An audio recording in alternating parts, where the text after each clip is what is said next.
There are some new emerging models that are impacting space further, but also opening up some interesting opportunities and imperatives. So my question to us all, and you may know of some other models too, I wanted just to highlight some of the bigger ones that are coming. What emerging fulfillment models, on top of the ones that we've already just talked about, will impact our physical space, the logistics, the operations, and our assortment planning, planogram planning further? Well, there's quite a few actually, and some of these are going to blur together too. They're not all mutually exclusive, but some of them operate independently. Some will work together as options in our toolkit to drive a better experience for the different missions we're trying to serve.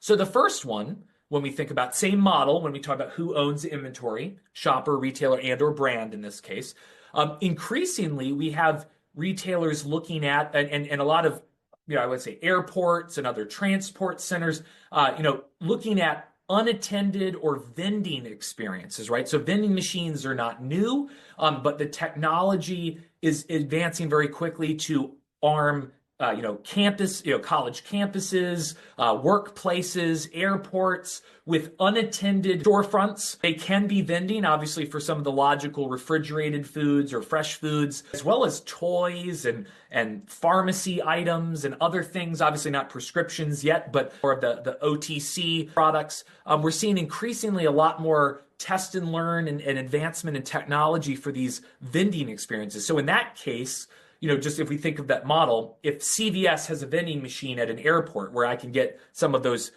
pain relief products and kind of top selling, like drug channel items and categories, it's unattended, right? But the CVS, the retailer, would own the inventory at that location. The point of purchase, kind of like a store, would be that machine or store, and the shopper wouldn't own it until it was released from the machine or was actually paid for in an unattended or kind of like, just walk out type technology.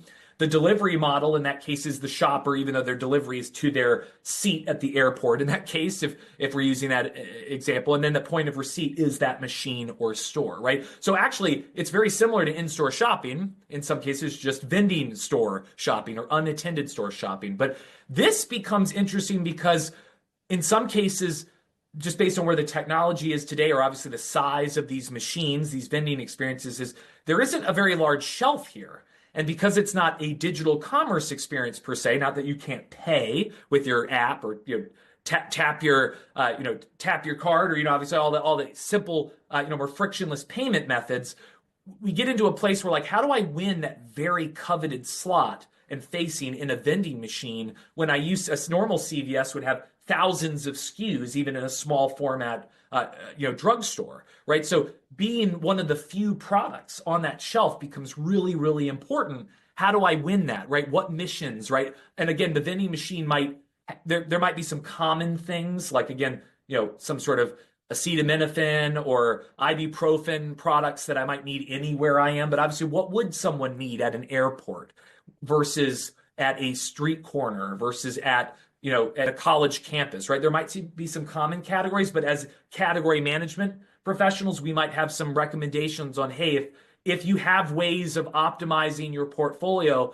if there's only one vending planogram and it's this finite, this is what we recommend to supply the majority of shopper missions. But if you can fine tune it by location or by type of location, this is what we'd recommend, right? So now again, as more and more stores might become a little bit more unattended or just walkout type technology like Amazon has pioneered, you may end up having a slightly larger shelf, but still that coveted space for limited slots, right, may likely cost money.